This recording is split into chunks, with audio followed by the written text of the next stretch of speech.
altro infortunio mortale in Veneto, il 37esimo d'inizio anno a Mestre. 33enne operaio rimane incastrato nel macchinario di una lavanderia, muore poche ore dopo il ricovero. Odissea per un 69enne vicentino che scopre di avere un tumore alla prostata quando è troppo tardi, nonostante il medico lo avesse controllato. L'uomo chiede un risarcimento di 1 milione. Caccia al bandito armato che 2 notti fa a Jesolo ha preso di mira un hotel aggredendo il titolare e facendosi consegnare 20.000 euro.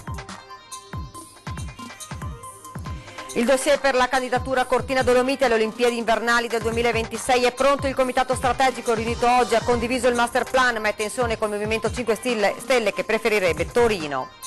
La Presidenza del Consiglio affianca il Comune di Venezia nel ricorso al TAR contro il referendum per la separazione tra Venezia e Mestre. In città Lega e Movimento 5 Stelle presi in contropiede. Il sigillo della città di Padova consegnato a padre Giuseppe Ungaro, 99enne, frate francescano da sempre al servizio dei poveri. Giusto aiutare i migranti, dice, ma la miseria ormai è sempre più italiana. Scaccio Moscone mentre alla guida giovane padovano finisce con l'auto nel canale, illeso per miracolo. Dall'inverno scorso gironzolava davanti all'ingresso dell'ospedale di Oderzo e poi non se ne va, forse aspettando un padrone che non torna più. La storia di un gattino adottato dai dipendenti del nosocomio. Buonasera, ben ritrovati, edizione regionale dei nostri notiziari. Dunque in primo piano la cronaca: avrebbe compiuto 34 anni a luglio l'operaio rimasto vittima di un infortunio mortale sul luogo di lavoro. La tragedia si è consumata a Mestre in una ditta che si occupa di servizi per gli alberghi, tutti particolari nel nostro primo servizio. L'incidente sul posto di lavoro questa mattina alle 6 qui alla Hotel Service di via Paganello 19, laterale di via Camarcella a Mestre. La corsa in ospedale, lungo intervento per i gravissimi pluritraumi riportati, tutto il risultato inutile. Nel pomeriggio la notizia della tragedia. Non ce l'ha fatta Aline Shamiul, l'operaio bengalese rimasto letteralmente schiacciato da una pressa andata in blocco e che cercava di rimettere in asse purtroppo a sue spese. Tra pochi giorni, il 1° luglio, Aline avrebbe compiuto 34 anni. Li avrebbe festeggiati insieme alla giovane moglie connazionale con cui da tempo si era trasferito qui a Mestre, in via Napoli, proprio a pochi passi dal posto di lavoro, dove, dopo il gravissimo infortunio, l'attività è proseguita normalmente, senza alcuno stop né rallentamenti. Qui nessuno vuole parlare né rilasciare una parola di cordoglio per la moglie, rimasta sola. Cordoglio che invece corre sui social la notizia che il 33enne non ce l'ha fatta, morte per la quale ora l'intera comunità bengalese di Mestre si dichiara in lutto. Questa di Aline, da inizio anno, è la 37esima morte sul luogo di lavoro in Veneto. Ed ora ci spostiamo nel Vicentino con una vicenda complessa. Un 69enne ha portato in tribunale il suo medico di base per un tumore alla prostata mai diagnosticato. Monticello Conte 8. Si era sempre sottoposto a puntuali controlli sanitari proprio perché sia il papà che la mamma si erano ammalati, la mamma di tumore. E già nel 2013 il valore del PSA, marcatore di riferimento per la diagnosi di un carcinoma prostatico, era, come sostiene l'accusa, 9 volte oltre il limite di guardia. Un 69enne di Monticello Conte 8 ha portato in tribunale il suo medico di base, chiedendo un maxi risarcimento da 1 milione di euro. L'uomo, seguito da un pool di avvocati a sostegno della sua tesi, ha chiesto anche un parere del consulente medico del Tribunale di Vicenza, secondo il quale la negligenza del medico di base avrebbe privato il 69enne di quasi tutte le possibilità di sopravvivenza, comportando un'invalidità del 70%. E ancora sotto shock l'albergatore di Jesolo che l'altra notte è stato rapinato da un malvivente armato di pistola. L'uomo, 54 anni, è stato anche picchiato e ha dovuto ricorrere alle cure dei sanitari. Ho dato disposizione al personale, ha detto, di rafforzare la sicurezza. È entrato nell'hotel Cellini a Jesolo in piena notte, volto scoperto, armato di pistola. Si è avvicinato alla reception dove in quel momento si trovava il titolare, Davide Bergamo, 54 anni. Sono stati attimi di vero terrore. Prima ancora di parlare lo ha colpito con l'arma alla testa, poi ha chiesto di aprire la cassaforte. Una rapina studiata nei minimi dettagli, ha agito con fermezza e sicurezza, quasi sapesse che in quel momento nell'hotel potesse esserci solo l'albergatore. L'accento, ha raccontato Bergamo, era straniero. Gli ha puntato la pistola in faccia, lo ha spinto dentro l'ufficio che si trovava alle spalle del bancone. Il 54enne, dolorante per il colpo alla testa, non ha esitato ed ha aperto la cassaforte. Il malvivente lo ha poi fatto stendere a terra, ha preso il cellulare del titolare ed è fuggito facendo perdere le tracce. Bergamo ha atteso qualche minuto. Quando è stato certo che il rapinatore si fosse allontanato, si è alzato ed ha chiamato i carabinieri. I militari sono subito arrivati all'hotel che si trova in via Dalmazia. L'uomo invece si è recato in ospedale per essere medicato, per lui 6 punti di sutura. Immediatamente è scattata la caccia al malvivente che è fuggito portandosi via un bottino di 20.000 euro. Sono stati attimi drammatici. Davide Bergamo ha subito dato disposizione al personale di rafforzare la sicurezza. Intanto i militari dell'Arma stanno visionando le telecamere di sicurezza nella zona. Una rapina particolarmente violenta. L'anno scorso un altro colpo con l'aggressione al titolare è stato messo a segno in una pizzeria nel cuore di Jesolo, una località dove non ci sono tantissime rapine ma numerosi furti sia nei negozi che negli alberghi e negli appartamenti. Esercenti, commercianti e cittadini chiedono ora maggiori controlli. Solo 2 giorni fa il segretario generale del sindacato FSP della polizia, Mauro Armelao, aveva denunciato i pochi rinforzi in arrivo in provincia di Venezia. 12 uomini della Polizia di Stato solamente inviati come rinforzi estivi, rinforzi che giudichiamo ridicoli. Pronti i dossier masterplan per la candidatura di Cortina alle Olimpiadi invernali 2026, malgrado l'aperto sostegno del ministro Toninelli all'ipotesi Torino. L'esplicita e inedita presa di posizione del ministro alle infrastrutture Danilo Toninelli, schierato con Torino per la candidatura italiana alle Olimpiadi invernali del 2026, non ferma il Veneto. Il dossier per la candidatura di Cortina, Dolomiti UNESCO, è pronto. Il comitato strategico della candidatura si è riunito a Venezia nella sede della giunta regionale a Palazzo Balbi e ha condiviso il relativo masterplan. La sottoscrizione di un apposito verbale ha infine formalizzato la decisione di correre per l'assegnazione della candidatura, documentazione da presentare al governo italiano e al CONI entro il 3 luglio prossimo. Il 10 luglio la scelta, su cui pesa la fuga in avanti del ministro 5 Stelle, apertamente schierato con il capoluogo piemontese, amministrato non a caso proprio dai grillini. Non c'è soluzione migliore, ha detto Toninelli, per efficienza, sostenibilità ambientale e risparmio, dando per scontato che Cortina e il comprensorio delle Dolomiti non rispondano a queste esigenze. Di tutt'altro avviso Zaia. Noi sappiamo che candidiamo un comprensorio sciistico più grande al mondo, oltre 1400 km di piste, per cui se c'è un tema nelle Olimpiadi invernali è quello della neve e del ghiaccio. Abbiamo i trampolini, abbiamo i palazzetti del ghiaccio, abbiamo un sacco di attività perché viviamo di neve, no? Viviamo di sport invernali. Se qualcuno ci spiega per quale motivo noi non ci meritiamo la candidatura, noi diciamo signor sì, ma ce lo devono spiegare bene. Il Veneto si aspetta un atteggiamento di seria valutazione da parte del governo, ribadisce il Presidente, ma le pressioni sulla decisione finale sono evidenti. In corsa a Torino, slegata da Milano e dunque Cortina. Non resta che aspettare, così come in questi giorni il Veneto sta facendo anche per l'inserimento delle colline del Prosecco tra i siti patrimonio dell'umanità dell'UNESCO. Volani economici, certo, ma anche riconoscimenti della storia e della laboriosità di un intero territorio. La Presidenza del Consiglio affianca il Comune di Venezia nel ricorso al TAR contro il referendum per la separazione tra Venezia e Mestre. In città Lega e Movimento 5 Stelle presi in contropiede. Chiediamo, dicono, spiegazioni. Questa forma di ostruzionismo è veramente intollerabile e noi crediamo che probabilmente sia il derivato dell'attività del vecchio governo, il governo Gentiloni, che ha dato mandato all'Avvocatura di Stato appunto di proporre ricorso in Corte Costituzionale e soprattutto presentarsi anche dinanzi al TAR contro la Regione e contro i comitati per l'autonomia. Così gli esponenti veneziani di Lega e 5 Stelle si spiegano l'accaduto, che ha colto in contropiede i militanti dei 2 partiti al governo, oltre a quelli dei comitati per la separazione, che ricordano bene la promessa elettorale del ministro dell'Interno Matteo Salvini: stracciare il ricorso davanti alla consulta presentato dal precedente governo contro il referendum indetto dal governatore Zaia per il 30 settembre. Il contrario di quanto avvenuto. 24 ore fa, anzi, la notizia di un ulteriore ricorso da parte di Palazzo Chigi, questa volta di fronte al TAR. A corroborare la tesi degli uffici che in assenza di nuove direttive hanno continuato autonomamente sulla strada intrapresa anche una nota arrivata dall'Avvocatura Civica della Regione. Quest'ultimo atto, fanno sapere i legali di Palazzo Balbi, è stato depositato autonomamente da parte dell'Avvocatura dello Stato, senza l'indicazione di chi abbia attribuito l'incarico. Gli argomenti sviluppati nell'atto di intervento davanti al TAR sono peraltro sostanzialmente ripetitivi di quelli contenuti nel ricorso per conflitto di attribuzione avanti la Corte Costituzionale.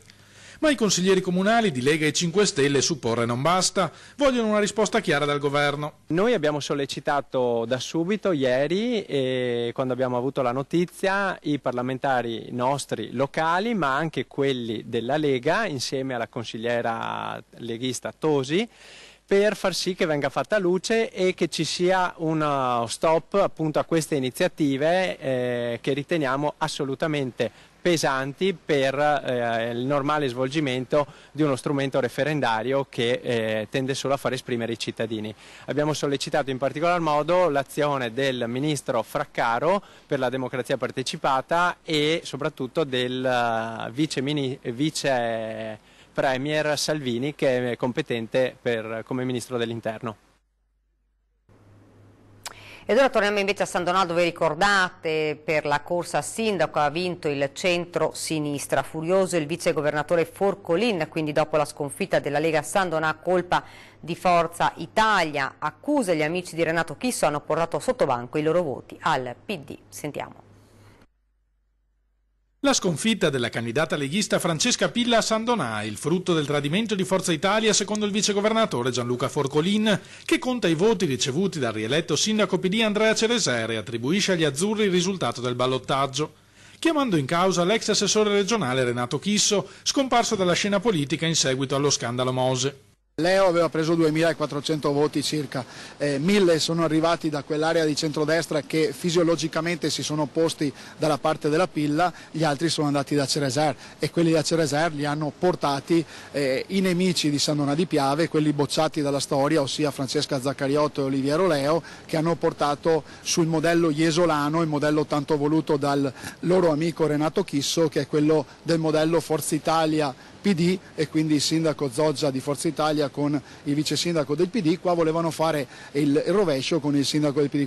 Dopo aver fatto il vice sindaco di Cereser e aver di nuovo saltato la barricata, accusa Forcolin, Leo ha scelto ancora una volta di portare i suoi voti al PD, altrimenti ora San Donà avrebbe un'amministrazione di centrodestra. Ho sentito dichiarazioni che da un delirio di onnipotenza del dottor Leo, quando assolutamente incolpa il sottoscritto ovviamente di questa sconfitta. Dico solo che il dottor Leo non è di San Donà, non è domiciliato a San Donà, non lavora a San Donà, non paga le tasse a San Donà, ma è residente in Puglia ed è stato sonoramente bocciato il primo turno con il 12% solamente dei voti contro il 36% della dottoressa Pilla, quindi non può impartire lezioni.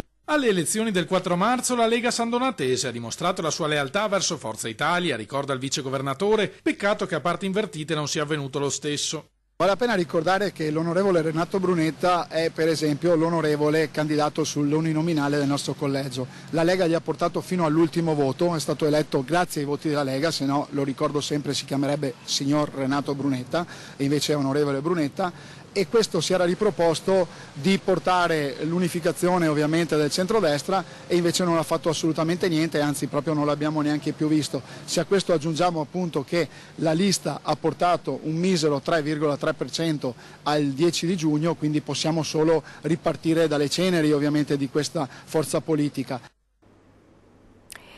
Francesco Rucco, sindaco di Vicenza, la prima prova sulla sicurezza. È tutto pronto per la notte bianca che riempirà il centro storico tra venerdì e sabato. Intanto il nuovo sindaco apre le porte ad un'idea clamorosa. Sentiamola. Vigili armati di pistola elettrica. La nuova era della sicurezza a Vicenza inizia con Francesco Rucco, che apre alla rivoluzione della polizia locale. Magari ne parlo con Matteo Salvini, visto che è già venuto in campagna elettorale, lo rivediamo per il taser. Il taser è un'arma usata dalla polizia negli Stati Uniti. La sua forma ricorda quella di una pistola, ma non spara. Genera una scossa elettrica per rendere inoffensiva la vittima e immobilizzarla.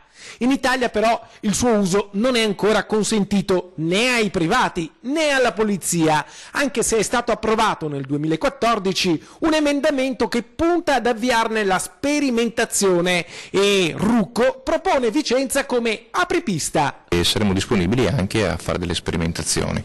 È chiaro che deve essere la legge che ce l'autorizza, perché in Italia non sono ancora autorizzate, a differenza degli Stati Uniti. Intanto incontro il comando della polizia locale domani, farò un primo incontro con i ragazzi della polizia locale e cominceremo a ragionare su quelle che possono essere le dotazioni a favore della polizia locale, tra cui anche questa in via sperimentale se possibile. Intanto il nuovo sindaco è atteso alla prima prova della sicurezza. Tra venerdì 29 e sabato 30 giugno Vicenza vive la sua notte bianca, centro storico blindato, la strategia fissata in prefettura con le forze dell'ordine è già pronta. Il piano sicurezza è rinforzato rispetto a quello dell'anno scorso, ci sono degli accessi bloccati con delle protezioni dove ci saranno degli uomini della protezione civile, quindi dei volontari a presidiare, c'è anche una sicurezza privata di sostegno, quella delle Pantere, e quindi crediamo che insomma, se la gente rispetterà le regole e le regole anche civili all'interno di una manifestazione di queste dimensioni non dovrebbero esserci problemi. Ed ora ci spostiamo invece nel Trevigiano, ancora un anziano derubato per strada da una avvenente ragazza, non una ladra seriale secondo le forze dell'ordine, ma più malintenzionate che stanno agendo in tutta la provincia. Il loro identikit però è sempre lo stesso. Mezzogiorno di ieri, via Don Sturzo, a Casier, un 81enne sta rientrando a casa quando viene avvicinato da una giovane che gli si getta addosso, lo abbraccia, gli sfila dal polso il Rolex e si dilegua. È solo l'ultimo colpo in ordine di tempo messo a segno nella Marca in queste settimane con le medesime modalità. La frequenza è preoccupante, un episodio al giorno, a volte anche più d'uno. Ad agire non è sempre la stessa persona, lo dimostra il fatto che alcuni episodi sono avvenuti quasi contemporaneamente in diverse zone della provincia, ma le caratteristiche delle autrici sono le stesse. Giovane donna, avvenente, lunghi capelli scuri, curati, mai in disordine, carnagione e olivastra, ben vestita, niente gonne lunghe, niente abiti che possano far insospettire chi ha davanti. Probabilmente nomadi attese in auto da un complice che si avvicinano con la scusa di chiedere un'informazione o facendo profferte sessuali. Tra i pensionati l'allarme sta girando e qualcuno riesce a sfuggire alla rete delle ladre. A Treviso e Mogliano i due anziani presi di mira hanno reagito salvando i preziosi che avevano addosso e mettendo in fuga le malintenzionate di turno. A Casale sul Sile, meno di un mese fa, i carabinieri sono riusciti a rintracciare i presunti autori di un tentativo di furto in strada, una coppia di origini romene denunciata a piede libero per aver tentato di derubare un anziano che andava a fare la spesa. Un fenomeno difficile da contrastare se non con l'aiuto delle potenziali vittime, a cui si raccomandano massima attenzione e telefono alla mano per chiamare le forze dell'ordine. Ed ora una notizia di cronaca, un 24enne di Cittadella è morto poco dopo le 17 a Semonzo precipitando da 400 metri con il parapendio. Sigillo della città di Padova, padre Giuseppe Ungaro, 99 anni, al servizio dei poveri. Sentiamo. Padre Giuseppe Ungaro è un frate francescano che ha dedicato tutta la sua vita ai poveri. Il fatto è che la sua vita è lunghissima perché ha la bellezza di 99 anni, ma è ancora brillante e affascinante quando parla del mondo che lo circonda. Ha ricevuto dal sindaco il sigillo della città, ma il suo pensiero va sempre ai poveri, ragione della sua vita, e i poveri non sono sempre stranieri, anzi. Non sempre. Convincono gli italiani ad essere tanti nel fondo della povertà e stare molto attenti, trattare bene gli immigranti, trattarli bene perché il Papa insiste, ma guardare bene anche gli italiani. Padova c'è una sacca di poveri incredibile. Padre Giuseppe è un debole per Papa Francesco. Assomiglia a San Pietro. Ma di papi ne ha conosciuti 6, ha predicato con tutti e ha le sue preferenze. E Giovanni XXIII, Giovanni Paolo I e poi Pio XII. Di tutti. Ogni giorno padre Ungaro va a parlare con le famiglie. Devo trovare una famiglia dove riunisco gruppi 10, 12, fino a 63 sono arrivato. Vengono tutti a ascoltarmi ed è bello, perché mi dà entusiasmo e lascio sempre il testo che porto a casa per rileggere e meditare. I giovani sono molto cambiati, padre Giuseppe conosce benissimo i dettagli ed è preoccupato. È un guaio. Cioè, si dice che a Padova sia no, l'1% va a messa la domenica. La prova della sua lucidità arriva quando parla di politica. A 99 anni magari qualcuno, visto come risponde, potrebbe chiedergli perfino di candidarsi. La politica che ha cambiato l'Italia è un caos. Una volta c'erano 4 partiti, si sapeva Dici dov'era, cosa si era. Adesso dove vai? Con chi vai? Con chi? L'estrema sinistra non esiste più, il centro è quello che è. Ed ora ci fermiamo un attimo per una piccola pausa pubblicitaria.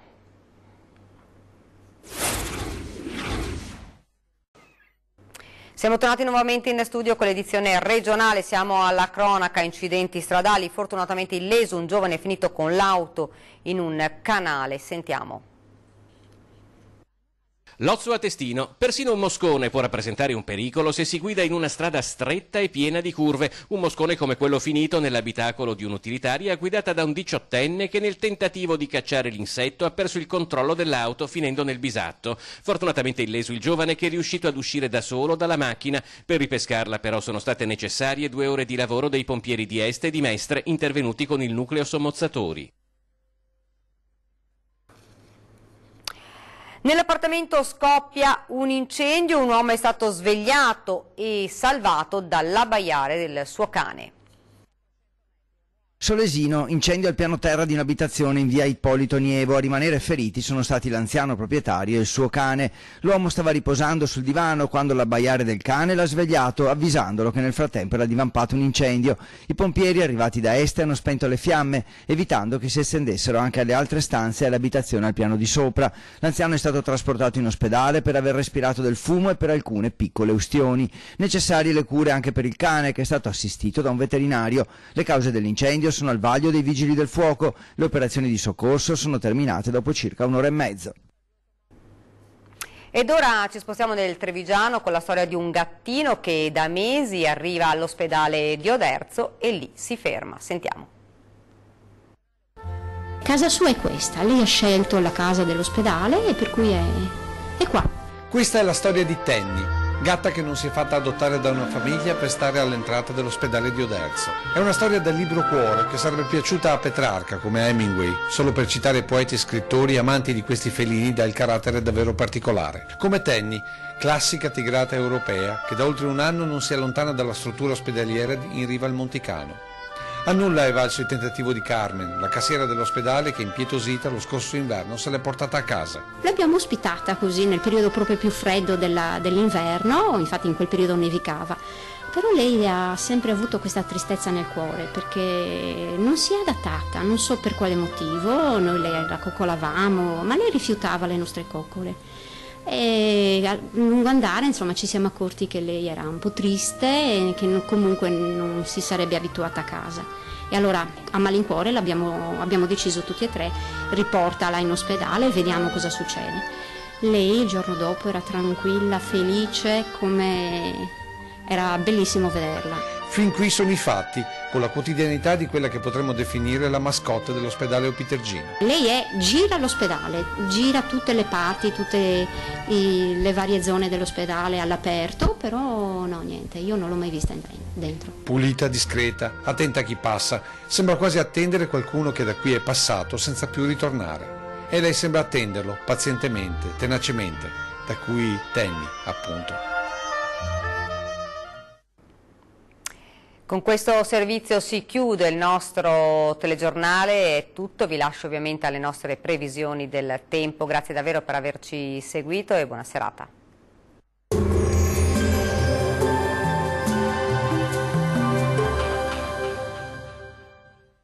Ben ritrovati al meteo di Antenna 3. Prevalenza di sole sulle nostre regioni, ma non mancherà qualche disturbo. Vediamo il dettaglio. Sul Veneto ampio soleggiamento nella prima parte della giornata con il cielo che si presenterà sereno o al massimo poco nuvoloso ovunque. Dal pomeriggio addensamenti e anche con qualche temporale sui monti del Bellunese, sempre buono invece altrove. Temperature minime tra 13 e 18 gradi, massime comprese invece tra 23 e 29 gradi circa. Situazione simile sul Friuli Venezia Giulia, dove sarà asciutto e soleggiato al mattino, ma anche qui dal pomeriggio aumenterà la nuvolosità sui settori alpini dove non si escludono occasionali rovesci a carattere sparso, cielo al massimo poco nuvoloso altrove. Temperature minime tra 15 e 17 gradi, massime oscillanti invece tra 25 e 27 gradi circa. Raggiungiamo infine il Trentino Alto Adige.